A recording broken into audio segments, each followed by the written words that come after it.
तू बस खाना बना। रचना की शादी एक ऐसे परिवार में हुई थी जहां जेठानी और सास सभी लोग कामकाजी थे। रचना भी एक ग्रेजुएट लड़की थी, लेकिन उसे बाहर निकलकर नौकरी करना बिल्कुल भी पसंद नहीं था। इसलिए उसने शादी के बाद घर में रहकर हाउसवाइफ बनना ही सही समझा।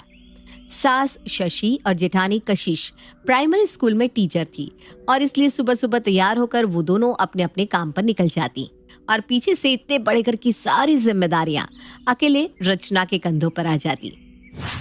मम्मी जी, मैं सोच रही थी कि थोड़ा दूध और बढ़ा लिया जाए, दूध कम पड़ जाता है। मैं फोन कर देती हूँ रामू को, आज से ही 2 लीटर दूध और दे दिया करे। देख छोटी बहू, तू ना बस खाना बना। क्या आना है, कितना आना है, ये सब देख पाना तेरे बस का काम नहीं। वो सब मैं देख लूंगी। लेकिन मम्मी जी, मैं तो बस। मैंने कहा ना, तू बस जा और जाकर खाना बना, कहीं डिनर लेट ना हो जाए। मम्मी जी बाहर जाकर नौकरी करती हैं, तो उन्हें ऐसा लगता है कि जो बाहर निकलता है दिमाग बस उसी में होता है। घर में रहने वाला तो बस रोटी ही बना सकता है। हर बात पर बस यही कहती है, तू बस खाना बना। अरे खाना बनाना भी कोई मजाक नहीं होता। इतने बड़े परिवार में हर इंसान की छोटी सी छोटी जरूरत और पसंद नापसंद को ध्यान में रखते हुए मैं सबके लिए खाना बनाती हूँ। सबके जागने से पहले जागती हूँ, सबके सोने के बाद सोती हूँ, ताकि सबको समय पर ताज़ा और पौष्टिक खाना मिले। लेकिन बदले में मुझे क्या मिल रहा है? प्यार या सहानुभूति के 2 शब्द तो दूर की बात है। मम्मी जी तो बस तू जाकर खाना बना बोलकर मेरी अहमियत को बस खाने से तोल देती हैं। बरसों से चल रही उपेक्षा से रचना मन ही मन दुखी तो थी, लेकिन फिर भी वो अपने कर्तव्य से पीछे नहीं हट रही थी। किसी के मानने न मानने से क्या होता है? मैं तो जानती हूँ ना, खाना बनाना कोई छोटा काम नहीं होता। बस मुझे अपना फर्ज निभाते रहना है। मेरी माँ कहती थी, खाना बनाना साक्षात अन्नपूर्णा का काम होता है। कुछ दिन बाद, रचना, मेरी फाइल रखी हुई थी कपबोर्ड पर, तुमने देखी है क्या? किस रंग की फाइल थी? और शायद मैंने किताबों के साथ बुक रैक में रख दी होगी। बुक रैक में देख लो ना एक बार। रचना यार, मेरी इतनी इंपॉर्टेंट फाइल को तुमने उठाकर इधर उधर पटक दिया। अगर 2-4 अक्षर पढ़ना जानती हो तो एक बार मेरा सामान छूने से पहले पढ़ लिया करो कि क्या है और कितना जरूरी है। कौन से रंग की फाइल थी? अरे फाइल रंग से नहीं, नाम से पहचानी जाती है। घर में रहकर ना तुम बिल्कुल अनपढ़ औरतों जैसी बात करने लगी हो। अरे इसमें इतना नाराज होने की क्या बात है? पूरा कमरा बिखरा हुआ था, मैंने समेट कर ठीक कर दिया, तो अपराध हो गया क्या? और अगर वाकई फाइल इतनी जरूरी थी तो ऐसे कबाड़े की तरह क्यों पड़ी हुई थी? आगे से अपना सामान संभाल कर रखना। मुझ अनपढ़ के हाथ आ गया तो ऐसे ही खो जाएगा। मम्मी ठीक कहती है, तुम बस खाना बनाओ। तुम्हारा जन्म बस रोटियां बनाने के लिए हुआ है। तुम्हें किसी चीज की वैल्यू ही नहीं है। और वो फाइल पड़ी हुई नहीं थी, रखी हुई थी। अगर वो फाइल इंपॉर्टेंट थी तो मैंने कौन सा उसे उठाकर कचरे में फेंक दिया है? आप बात का बतंगड़ क्यों बना रहे हो? एक तो ऑफिस में जाकर बॉस की बातें सुनो, ऊपर से घर आओ तो इनकी बकवास में दिमाग लगाओ। घर में बैठकर रोटियां बनाना बड़ा आसान होता है रचना मैडम। घर से बाहर निकलो, 4 पैसे कमाओ, तब पता चलता है बाहर जाने वालों को क्या क्या झेलना पड़ता है। एक बात पूछ लो इनसे तो ऐसे एहसान जताती है जैसे काम का पूरा दिन पहाड़ तोड़ती हो। ऐसा लगता है इस घर में इज्जत उसी को मिल सकती है जो बाहर जाकर पैसा कमा कर लाता है। घर में रहकर परिवार को संभालने वाला तो यहाँ नौकर से भी बदतर है।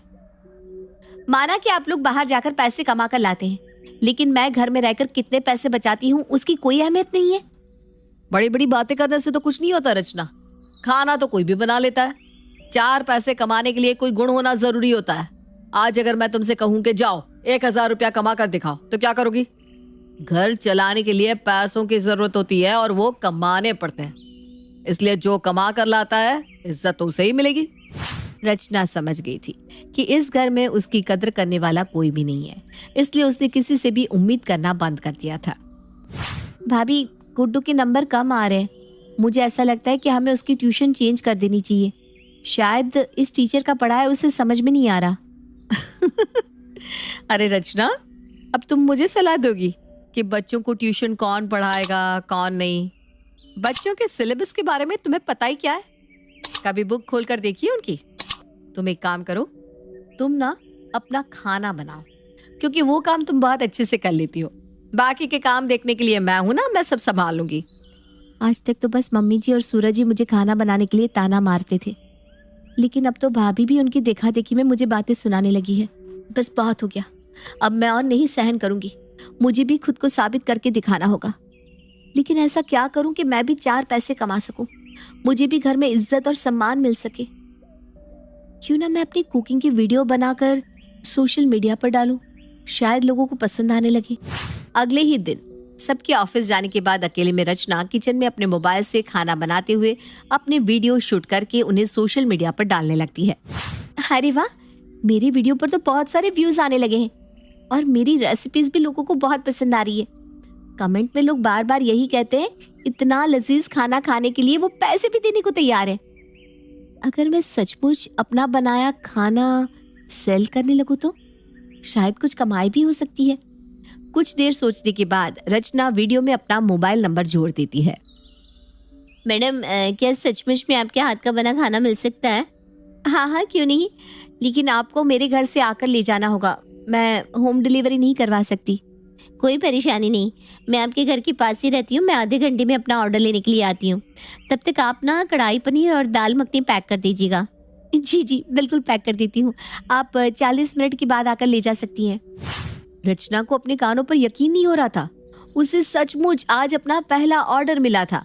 उसने पूरे मन से ऑर्डर बनाकर रेडी किया और ग्राहक को देने के बाद पहली बार अपनी कमाई को अपने हाथों में महसूस किया। खाना कैसा बना है उसका रिव्यू आप मेरे वीडियो पर जरूर लिखना प्लीज, उससे मुझे हेल्प मिलेगी। आप चिंता मत करो, मैं खाना खाने के बाद इसका रिव्यू जरूर दूंगी। शुरू में रचना के पास कुछ गिने चुने ऑर्डर ही आ रहे थे।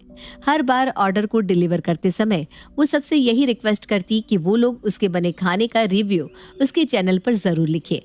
धीरे धीरे रचना के बने खाने के अच्छे रिव्यूज के कारण उसका नाम होने लगता है और उसके पास ऑर्डर्स की संख्या बढ़ने लगती है। कुछ दिनों के बाद, अरे ये क्या ड्रामा है? घर के बाहर ये लोग लाइन लगाकर क्यों खड़े हैं? मम्मी जी, मैंने घर से खाना बनाने का काम शुरू किया है। ये लोग अपने ऑर्डर्स का इंतजार कर रहे हैं। पुष्पा, जल्दी जल्दी हाथ चलाना, बहुत लोग बाहर खड़े हुए हैं। कि पुष्पा घर की साफ सफाई छोड़कर यहाँ सब्जियां काट रही है और तूने मेरे किचन को ढाबा समझ रखा है क्या? अरे ये मेरा घर है, कोई थर्ड क्लास हाईवे का ढाबा नहीं जिसके सामने लोग खाना लेने के लिए भीड़ लगाए। तुम्हारा काम है बस घर में सबके लिए खाना बनाना, वही करो। ये सब नाटक बंद करो। माफ कीजिएगा मम्मी जी, ये कोई नाटक नहीं है। आप ही तो हमेशा कहती थी ना, जाओ जाकर खाना बनाओ, क्योंकि आप लोगों को यही लगता था कि मैं बस खाना ही बना सकती हूँ। फिर मैंने सोचा कि अगर मैं सिर्फ खाना ही बना सकती हूँ तो क्यों ना मैं सच में खाना ही बनाना शुरू कर दूँ। उसके बाद मैंने अपने खाने की वीडियो बनाकर सोशल मीडिया पर डालना शुरू किया। आपको जानकर हैरानी होगी मम्मी जी कि 3 महीने के अंदर मेरे चैनल पर 20,000 सब्सक्राइबर्स हो गए हैं। मेरे खाने के एक एक वीडियो पर लाखों में व्यूज आते हैं और इस चैनल के थ्रू मुझे खाने के ऑर्डर भी मिलते हैं। आज मैं भी अपने खाना बनाने के टैलेंट के कारण पैसे कमा रही हूँ। पिछले 1 सप्ताह से तो हर रोज भीड़ बढ़ती जा रही है। मैंने सोच लिया है, अब चाहे जो भी हो जाए मैं पीछे मुड़कर नहीं देखने वाली। बड़ी आई आगे बढ़ने वाली, ये भी कोई काम है? पूरे खानदान का नाम मिट्टी में मिलाकर रख दिया। अरे कोई सुनेगा तो क्या कहेगा? सॉफ्टवेयर इंजीनियर पति की वाइफ घर से बनाकर छोले भटूरे और पनीर बेच रही है। कम से कम हमारी इज्जत का तो ख्याल किया होता। रुक, मैं अभी सूरज से बात करती हूँ, अब वही तेरी अकल ठिकाने लगाएगा। अरे मम्मी, इसमें बुराई क्या है? मुझे तो पता ही नहीं था कि मेरी बीवी इतनी टैलेंटेड है। मैं तो खुद अपनी जॉब से परेशान चल रहा हूँ। कब से मन में इच्छा थी कि नौकरी छोड़कर कुछ अपना काम शुरू करूं। मेरी पत्नी ने तो मेरा सपना सच कर दिया। अब तो मैंने सोच लिया है कि नीचे का पूरा फ्लोर रेस्टोरेंट में कन्वर्ट करके हम लोग ऊपर वाले फ्लोर पर शिफ्ट हो जाएंगे। अरे लक्ष्मी चलकर हमारे घर आ रही है, कोई बेवकूफ ही होगा ना जो उसे धुतकारेगा। मुझे माफ कर दो रचना, मैं तुम्हारे साथ हूँ। तुम आगे बढ़ो, मुझसे जो हो सकेगा मैं जरूर करूंगा। तू सच में नौकरी छोड़कर बहू के साथ ढाबा चलाएगा? अरे मम्मी, ये अकेले काम कर रही है तब भी दिन का 5,000 कमा रही है। हम प्रॉपर रेस्टोरेंट बनाकर स्टाफ लगाकर काम करेंगे ना तो दिन का 15,000 यूं कमा लेंगे। मुझे गर्व होगा रचना का हाथ बटाकर। कुछ ही दिनों में पति सूरज ने नौकरी छोड़कर रचना के साथ रेस्टोरेंट शुरू कर दिया था। अपने टैलेंट के दम पर रचना महीने के लाखों रुपए कमाने लगी थी। धीरे धीरे ससुराल में सबकी अकड़ ढीली हो गई थी। सूरज, अपने पास काफी कैश जमा हो गया है, आप कल ही जाकर इसे बैंक में जमा करवा देना। घर में इतना कैश रखना सही नहीं है। बहू, मैंने तुझे कितनी बार समझाया है, फालतू बातों में दिमाग मत लगाया कर। तू बस जाकर खाना बना। मम्मी, सुबह से लेकर रात तक खाना ही तो बनाती रहती है, और कितना खाना बनाएगी? अब बस भी करो अपना ये डायलॉग। सूरज की बात सुनकर शशि शर्मिंदा हो जाती है और बाकी लोग हंसने लगते हैं। अरे बेटा, वो ना मुझे आदत हो गई है ना ये कहने की। हेलो नमस्कार दोस्तों हमारे सास बहू कहानी राजपूत चैनल को वीडियो को अंत तक देखिएगा और चैनल को सब्सक्राइब कीजिएगा, लाइक कीजिएगा और बेल आइकन दबाना ना भूलें और ना ही शेयर करना भूलें। सभी दोस्तों को शेयर करें।